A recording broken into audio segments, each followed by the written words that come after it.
Komnas HAM dan Polda Sumatera Utara mendapatkan temuan baru dari kasus kerangkeng yang terdapat di rumah Bupati Langkat nonaktif. Dari hasil penyelidikan sementara ditemukan adanya catatan kekerasan hingga menghilangkan nyawa orang. Kasus ini pun masih terus didalami, termasuk menyelidiki dugaan adanya perbudakan modern.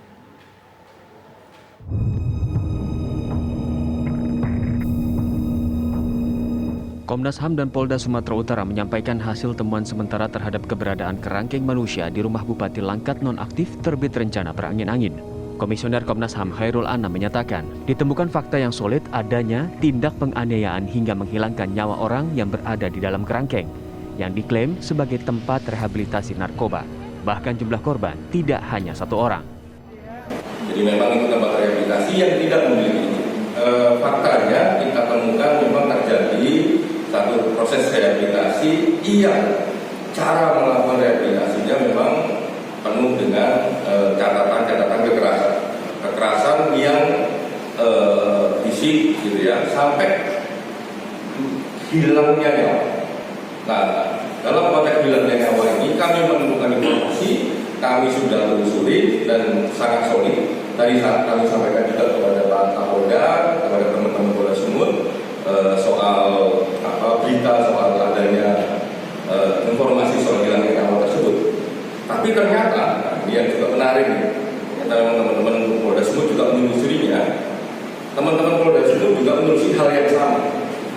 Ya, dan kami mengapresiasi itu, Pak Kapolda, teman-teman menelusuri itu dengan korban yang berbeda, sehingga memang kalau ditanya oleh teman-teman nantinya, itu yang meninggal berapa? Pasti lebih dari satu. Polanya ketemu alatnya.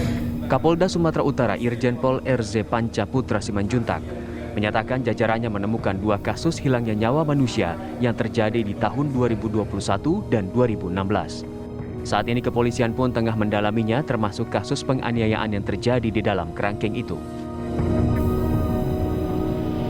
Yang paling utama adalah terkait dengan hilangnya nyawa orang.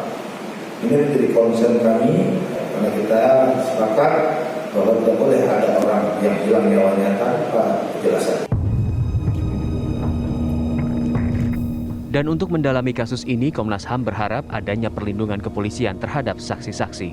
Saat ini telah 30 orang saksi dimintai keterangan dan kemungkinan jumlahnya akan bertambah. Dari hasil penyelidikan kepolisian sejak tahun 2010 telah ada 656 orang yang pernah berada di dalam kerangkeng manusia yang ada di rumah pribadi terbit rencana berangin-angin. Dari Medan, Sumatera Utara, Yoga Syahputra, TV One mengabarkan. Kita akan berbincang dengan Komisioner Komnas HAM Khairul Anam untuk membahas mengenai temuan fakta-fakta terkait dengan kerangkeng manusia di rumah Bupati Langkat nonaktif. Selamat sore, apa temuan fakta solid mengenai adanya temuan baru bahwa penganiayaan hingga menghilangkan nyawa manusia, Pak Anam? Ya, selamat sore, salam sehat selalu. Ya, fakta solid ini yang kami katakan adalah kami ketemu langsung dengan para korban, dengan saksi, dan yang memberikan kesaksian itu lebih dari 1 orang. Dan itu dalam konteks kami itu fakta yang sangat solid. Bahkan kami juga menemukan bagaimana caranya kekerasan itu berlangsung, terus polanya bagaimana, siapa saja yang melakukan. Bahkan di beberapa keterangan yang kami dapatkan itu sampai sebut nama. Nah, itu satu hal yang penting. Yang kedua adalah istilah-istilah ketika menggunakan kekerasan. Ada istilah MOS, ada istilah gas, ada istilah 2,5 kancing gitu. Nah, itu ketika itu diomongkan, itu berarti kekerasan berlangsung atau dilangsungkan. Pak Anam, tadi Anda katakan bahwa ada temuan fakta solid termasuk dengan siapa saja yang terlibat. Siapa saja sebenarnya?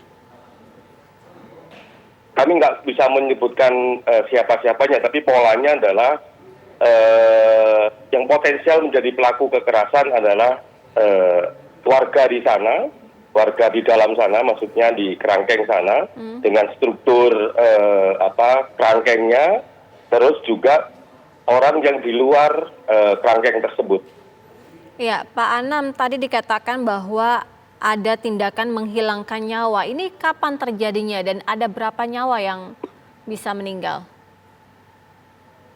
Ya, sepanjang medio tahun 2010 sampai tahun 2021 itu kami menemukan lebih dari satu. Kami nggak bisa menyebutkan angkanya tepatnya berapa, tapi angka itu sudah kami dapatkan baik oleh Komnas HAM maupun oleh Polda Sumatera Utara. Nah, kenapa kami nggak mau sebutkan biar ada pelindungan untuk saksi, ada pelindungan untuk masyarakat agar keterangan-keterangan mereka tetap solid dan banyak yang kesaksian lain, korban lain yang mau memberikan kesaksian kepada kami semakin lama semakin terbuka. Mohon maaf nggak bisa kami sebutkan, tapi yang pasti lebih dari satu. Pak Anam, secara garis besar mereka bisa meninggal karena apa? Kalau keterangan yang kami dapatkan meninggal karena kekerasan. Oke, kalau menurut dari pandangan Komnas HAM sendiri, apa yang dilakukan oleh Bupati ini mengkerangkeng orang dengan alasan ini melakukan rehabilitasi terhadap orang-orang, ini ada hak-hak yang memang sudah selayaknya seorang bupati atau dilanggar?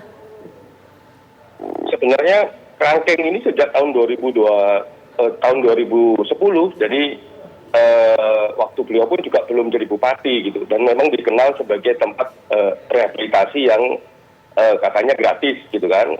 Nah, makanya banyak orang yang berbondong-bondong ke sana. Tapi metode dan caranya itulah yang menimbulkan kekerasan sampai hilangnya nyawa. Iya, artinya tindakan kekerasan seperti apa, Pak Anam? Oh ya, sebelum ke sana, panti rehabilitasi ini juga panti rehabilitasi yang tidak memiliki izin resmi gitu. Jadi masyarakat sudah mengenal ini panti rehabilitasi, bahkan BNNK juga tahun 2016 memperingatkan ya supaya izinnya diurus, namun sampai tahun 2022 ini itu izinnya tidak pernah diurus. Nah, yang kedua yang soal kekerasan ini, bagaimana cara kekerasannya? Ya kekerasannya macam-macam, mulai perlakuan memukul, ya, terus itu juga memperlakukan tindakan lain yang kejam dan tidak manusiawi, itu kami temukan semua. Iya, Pak Anam, bagaimana bisa ini sudah berlangsung selama bertahun-tahun, padahal ini bukan otoritas seorang bupati untuk merehab seseorang yang terkena narkoba gitu. Ini kan bukan lembaga negara. Ya, salah satu yang kami dalami adalah kenapa kok nggak ada pengawasan gitu. Sementara informasi yang masuk ke kami adalah memang tempat itu sangat tertutup gitu. Teman-teman BNK juga susah mengakses untuk melihat langsung. Terus teman-teman dari kepolisian juga susah untuk mengakses langsung.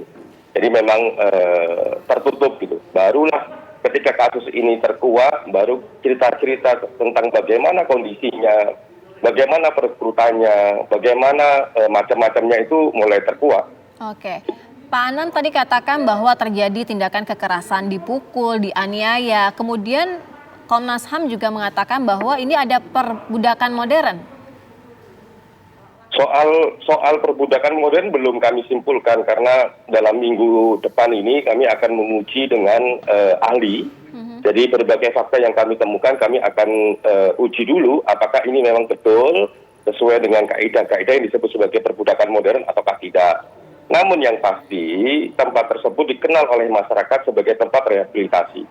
Ya, banyak baik saksi, korban, masyarakat yang dekat, masyarakat yang jauh itu mengatakan memang itu adalah tempat rehabilitasi, tapi memang tidak berizin gitu. Iya, Pak Anam, secara keseluruhan orang-orang yang melakukan penganiayaan, tindakan kekerasan ini orang-orang yang tinggal di rumah bupati atau bagaimana sih sebenarnya, Pak Anam? Ada yang memang menjadi bagian dari rangkeng tersebut atau serupa tahanan tersebut, ada yang tidak menjadi bagian.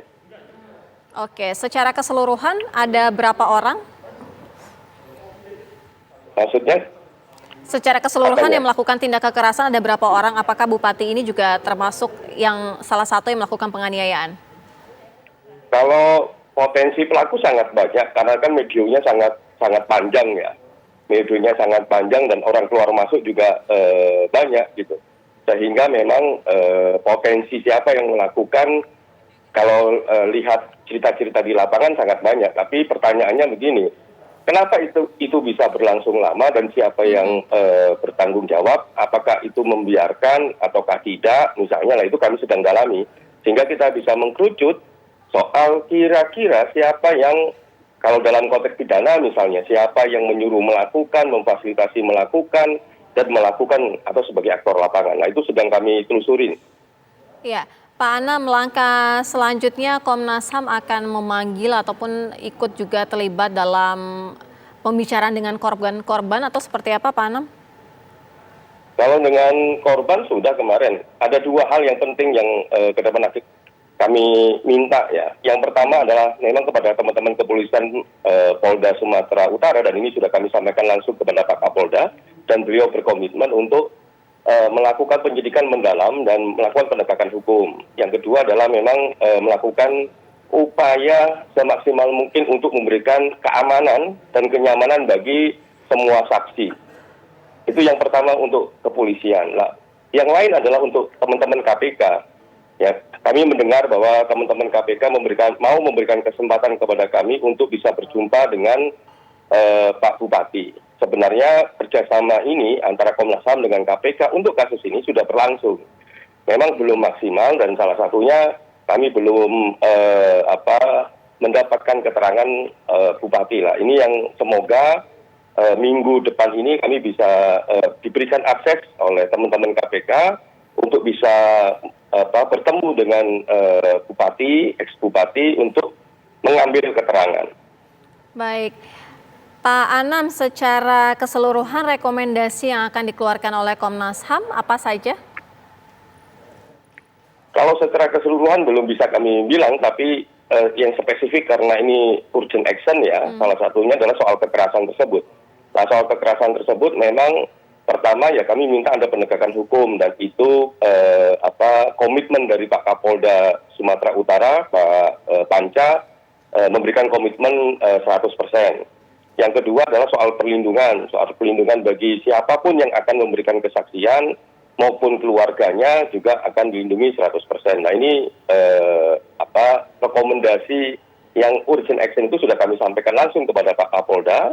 Ya, bahkan Pak Kapolda juga nge-share semua dokumen-dokumen yang mereka dapat. Kami juga demikian, dan kami membangun komitmen bersama agar penegakan hukum ini, khususnya soal kekerasan ini, bisa dilaksanakan dengan segera, dengan proses yang kredibel dan akuntabel. Baik, terima kasih Komisioner Komnas HAM Khairul Anam. Semoga prosesnya berjalan dengan baik sehingga penegakan hukum juga bisa dilakukan. Terima kasih. Terima kasih, selamat sore dan selamat sehat selalu untuk kita. Salam sehat.